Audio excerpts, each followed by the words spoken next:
20 car brands no longer around. Ever wonder what happened to those car brands that once ruled the roads but vanished without a trace? Some soared, some stumbled, and others were gone before you even noticed. In this video, we're taking a fascinating ride through the forgotten legends of the auto world. Buckle up. It's a journey through automotive history you won't want to miss. Willys-Overland. Willys-Overland might not be a household name today, but its legacy is legendary, especially when it comes to one of the most iconic vehicles ever made, the Jeep. The company got its start back in 1908, producing everyday passenger cars during the early days of the American auto industry. But its big break came during World War II, when the US government needed a lightweight, durable, all-terrain vehicle for the battlefield. Willys-Overland answered the call, and what they built would go on to change automotive history. That rugged little vehicle became known as the Jeep. Fast, simple, and built to conquer tough terrain, soldiers loved it, and its success on the battlefield cemented its place in American culture. After the war, Willys shifted focus to building civilian versions of the Jeep, introducing a new generation to its toughness and utility. Despite the Jeep's popularity, Willys-Overland struggled to compete in the broader car market. Financial issues piled up, and the company shut down operations in 1955. But the Jeep lived on, evolving under new owners, and eventually becoming a cornerstone of American adventure. AMC, American Motors Corporation. The American Motors Corporation, better known as AMC, was a bold attempt to shake up the US auto industry. Formed in 1954 from the merger of two companies, Nash-Kelvinator and Hudson, AMC became the largest corporate merger in US history at the time. The goal: to take on the Big Three, Ford, GM, and Chrysler, with a fresh and competitive approach. And for a while, it worked. One of AMC's most influential leaders was George Romney, father of future presidential candidate Mitt Romney. As the company's first chairman and president, George Romney helped steer AMC toward a different path. He focused on smaller, fuel-efficient cars, like the Rambler, at a time when Detroit was churning out oversized gas guzzlers. That strategy gave AMC an edge, especially during the late 50s and early 60s. Though AMC produced some memorable cars like the Gremlin, Pacer, and Javelin, it struggled to stay afloat as the market shifted. In the 1980s, it was acquired by Chrysler, and by around 1988, AMC was officially shut down. While it didn't survive, AMC is still remembered for its innovation and underdog spirit. American Suzuki. American Suzuki had a unique presence on US roads, compact, affordable, and often overlooked.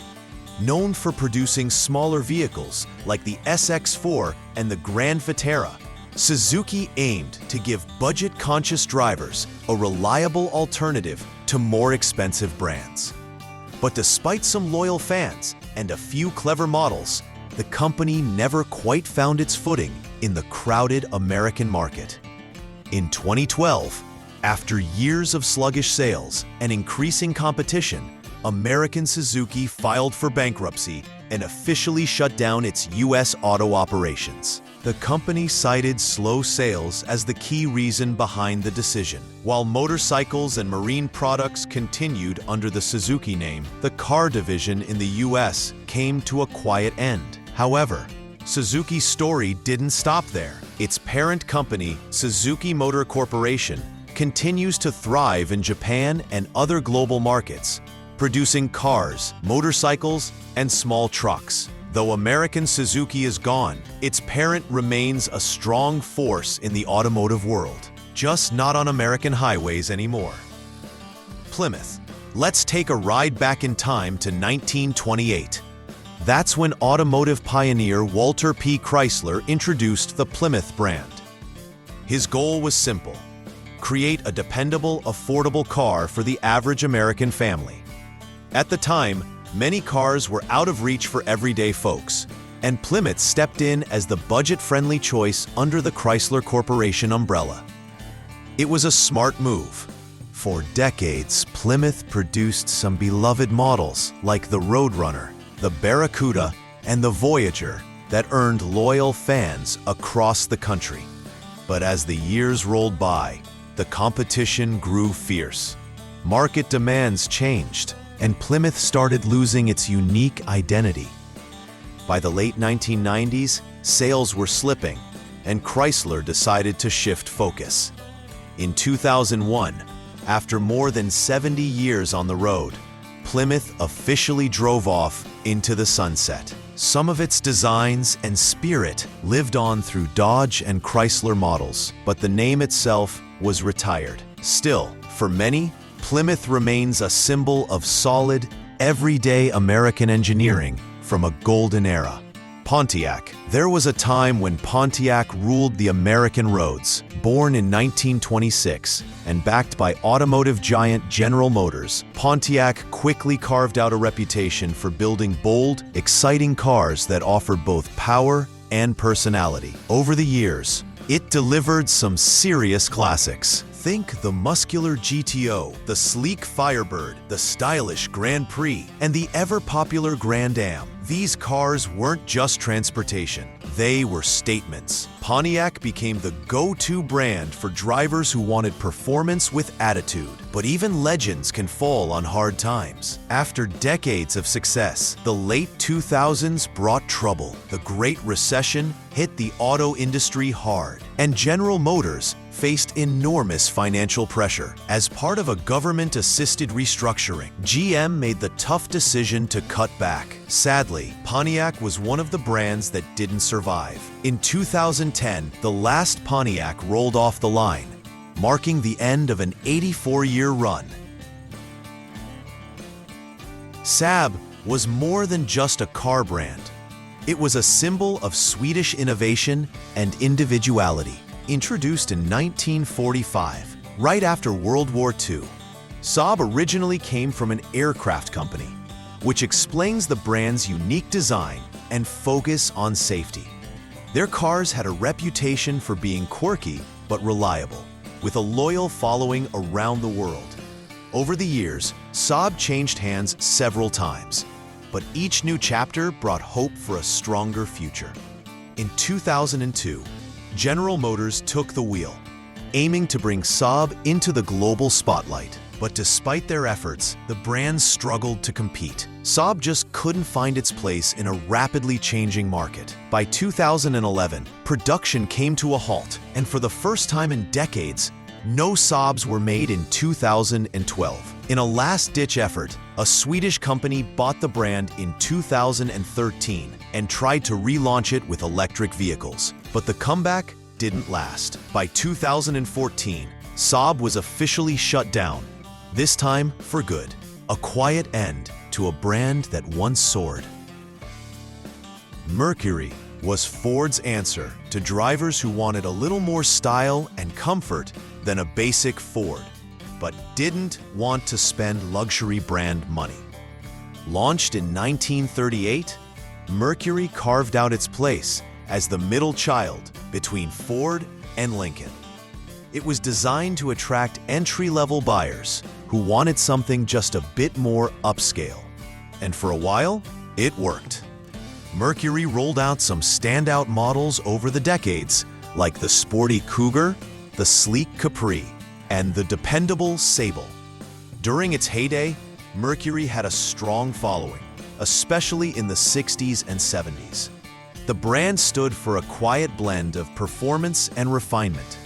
But as time went on, it struggled to stand out. Ford's main line improved, Lincoln pushed further into luxury, and Mercury started to feel stuck in the middle. Sales slowed, and the identity of the brand began to fade. By 2011, Ford made the decision to retire Mercury for good. It simply wasn't profitable anymore. And just like that, Mercury faded into history. A brand that once filled the gap, now just a memory. Hummer. The Hummer roared onto the scene in 1992, and it wasn't your average SUV. It was built like a tank. Born from the military-grade Humvee, the original Hummer was rugged, massive, and unapologetically bold. AM General created it for the civilian market, and it didn't take long for it to catch on, especially with celebrities like Arnold Schwarzenegger, who famously helped popularize the beastly ride. With its oversized tires, wide stance, and go-anywhere attitude, the Hummer stood out in every parking lot. In 1999, General Motors saw the brand's potential and took it over, expanding the lineup with models like the H2 and H3. For a while, Hummer symbolized excess and adventure, but as fuel prices climbed and environmental concerns grew, the demand for gas-guzzling giants faded fast. GM, already facing financial struggles, filed for bankruptcy and decided to discontinue Hummer in 2010. But the story didn't end there. In a surprising twist, GMC brought Hummer back in 2022, this time as an all-electric super truck. Same bold attitude, just a whole new kind of power. Saturn. Back in 1985, General Motors launched a bold new experiment in car making. Saturn, created as a standalone subsidiary, Saturn was GM's answer to the growing popularity of small, efficient imports. But Saturn wasn't just another car brand. It set out to do things differently, from its no-haggle pricing model at dealerships to its unique car designs. One of Saturn's standout features, its innovative plastic body panels. These panels were dent-resistant and could pop back into shape after a minor bump, which made Saturns both practical and durable. Models like the Saturn Ion sedan and the sporty Saturn Sky Roadster stood out for their reliability and sleek style. The company developed a loyal following. Thanks to cars that weren't just affordable, they also seemed to last forever. Even today, you might still see a Saturn cruising by, quietly, reminding you of its resilience. Despite solid sales and a fan base, General Motors decided to wind down the brand in 2010. It was part of a larger effort to restructure the company, but Saturn left behind a reputation for doing things its own way. Scion was Toyota's bold attempt to shake things up and attract a younger, trendier crowd. Launched in 2003, the brand aimed to break away from Toyota's more conservative image by offering compact, edgy cars with a fun, urban vibe. Models like the boxy Scion XB and the sleek, sporty Scion TC quickly caught attention. With cool designs, affordable pricing, and lots of customization options, Scion was marketed as the car for the next generation. And for a while, it worked. Young drivers appreciated the simplicity, the personality, and the fresh feel that Scion brought to the table. The brand stood for individuality and value, with a no-hassle, no-haggle buying process that matched the lifestyle of its target audience. But as time passed, the automotive market became more crowded, and competition in the compact car space grew fierce. Interest in Scion began to fade, and by 2016, Toyota decided to retire the brand. Some of Scion's best-loved models were rebranded under Toyota, but the name itself was put to rest. What classic car model do you think deserves a modern comeback? Checker. When most people hear Checker, they think of those iconic yellow cabs cruising through big cities. But what many don't realize is that Checker wasn't just a taxi style. It was an actual car brand. Founded in 1922, the Checker Motors Corporation became best known for its tough, roomy sedans that dominated the taxi industry for decades. These cars were built to last, with spacious interiors, simple mechanics, and a rugged design that could take the daily beating of city streets. Checker cabs became a symbol of American urban life, especially in places like New York City. The most famous model, the Checker Marathon, barely changed for years, and that was part of its charm. It was built for function over flash, and it did its job exceptionally well. Checker Motors officially closed its doors in 2009 after years of financial struggles and filed for bankruptcy. But the brand hasn't been entirely forgotten. Rumors have swirled for years about a possible comeback, maybe as a retro-styled electric vehicle. While nothing is confirmed, the Checker name still sparks nostalgia, especially for anyone who ever hailed a cab in its heyday. Studebaker's story goes way back, farther than most car brands you've ever heard of. It all started in 1852, not with engines or wheels, but with a blacksmith shop run by 5 industrious brothers in South Bend, Indiana. Back then, they built sturdy horse-drawn wagons and carriages, earning a reputation for quality craftsmanship. As the world shifted gears into the age of the automobile, Studebaker made the leap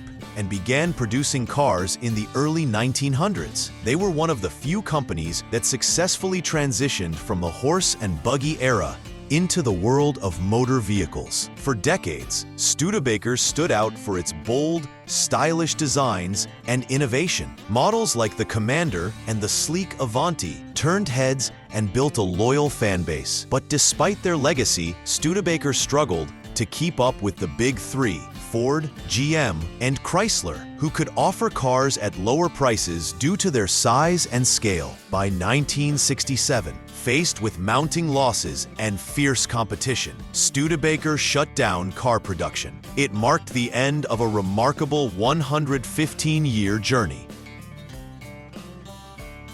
Kaiser-Frazer was a rare spark of automotive ambition that came to life in 1947, just as America was roaring back to life after World War II.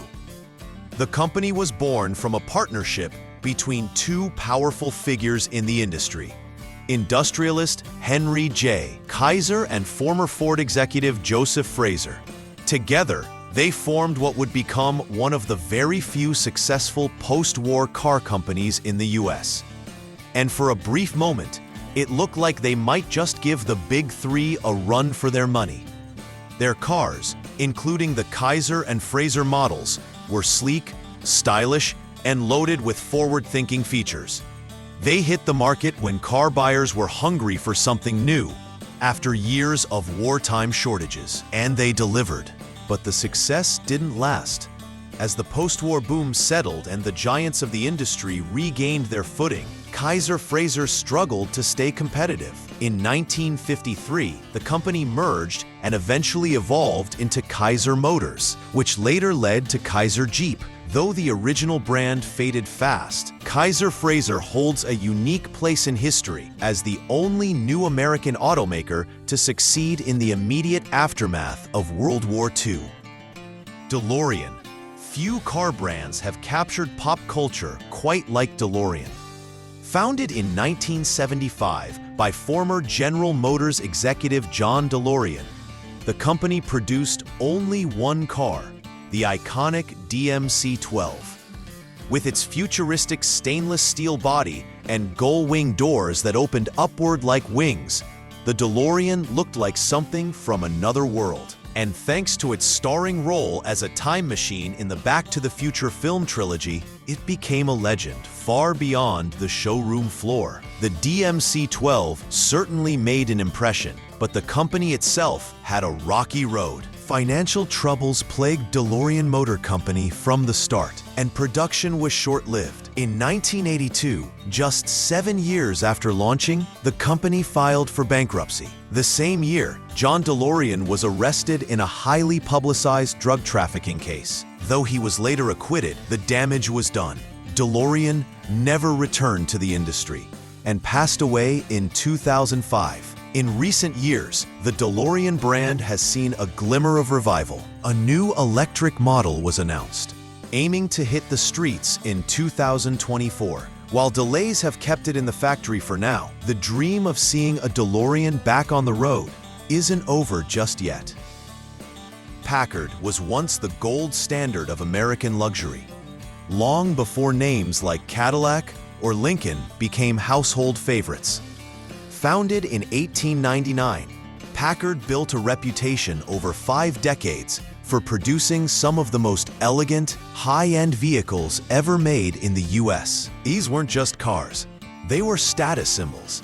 With their graceful lines, handcrafted details, and powerful engines, Packards were driven by the wealthy, admired by many, and respected by the entire automotive world.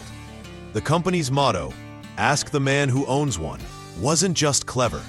It was a reflection of Packard's belief in quality over everything. From their stately sedans to their eye-catching convertibles, Packard vehicles were known for refinement, engineering, and quiet sophistication.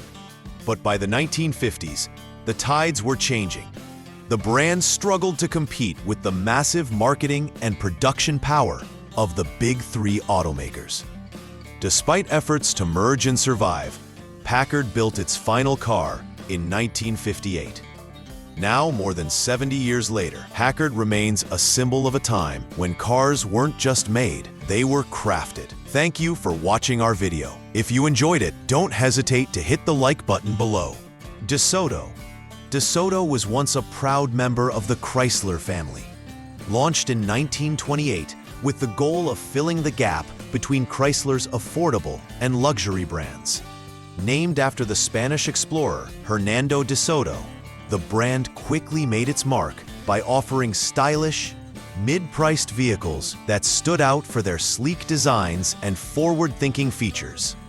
Through the 30s, 40s, and especially the booming 50s, DeSoto built cars that captured the spirit of the times. Big fins, chrome accents, and bold, futuristic styling. But behind the flash, trouble was brewing. The late 1950s brought economic hardship, and the 1958 recession hit mid-priced car makers especially hard. Sales took a nosedive, and DeSoto found itself caught in a tight squeeze between Dodge and Chrysler's own lineup. By the early 60s, Chrysler decided it no longer made sense to keep the brand going. In 1961, DeSoto quietly faded into history after more than 30 years on the road.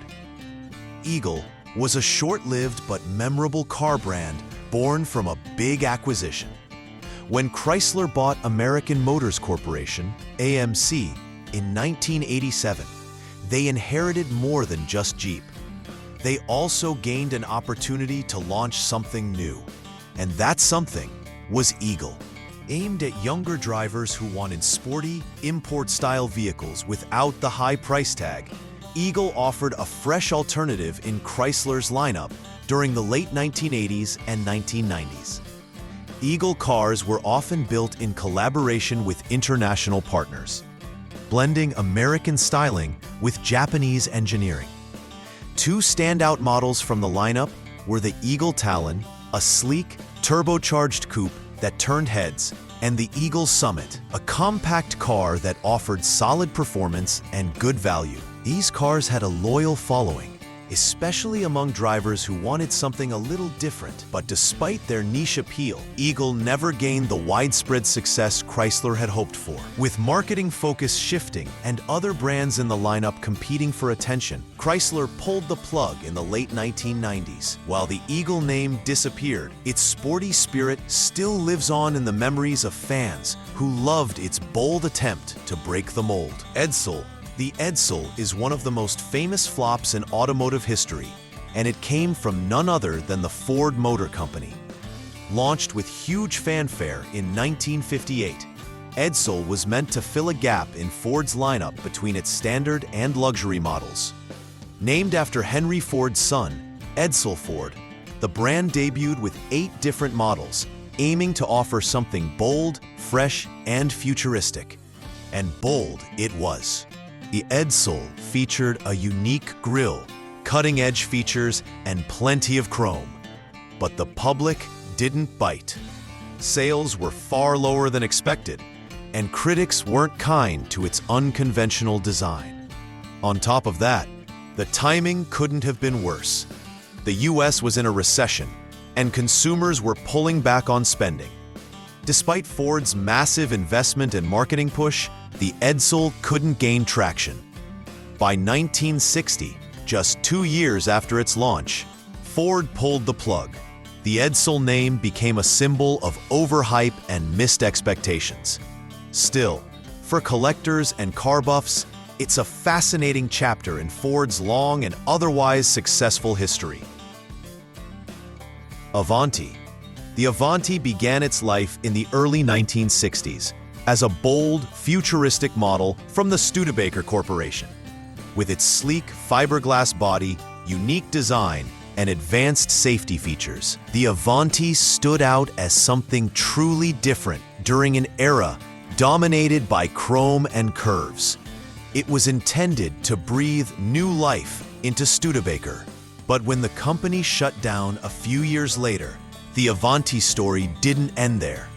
After Studebaker closed its doors, the rights to the Avanti name and tooling were picked up by a group of investors who formed the Avanti Motor Company. They launched the Avanti 2, a continuation of the original model with updated mechanics, often powered by Chevrolet engines. Over the decades, ownership changed hands several times, and the design saw a number of tweaks, but the car always maintained its classic roots. Despite its small production numbers, the Avanti kept rolling in limited quantities, gaining a cult following among enthusiasts. Production finally ceased around 2006, but the Avanti remains a symbol of innovation, resilience, and classic American style that refused to fade quietly. Rover is a name deeply woven into British automotive history, even if you don't see it on new cars today.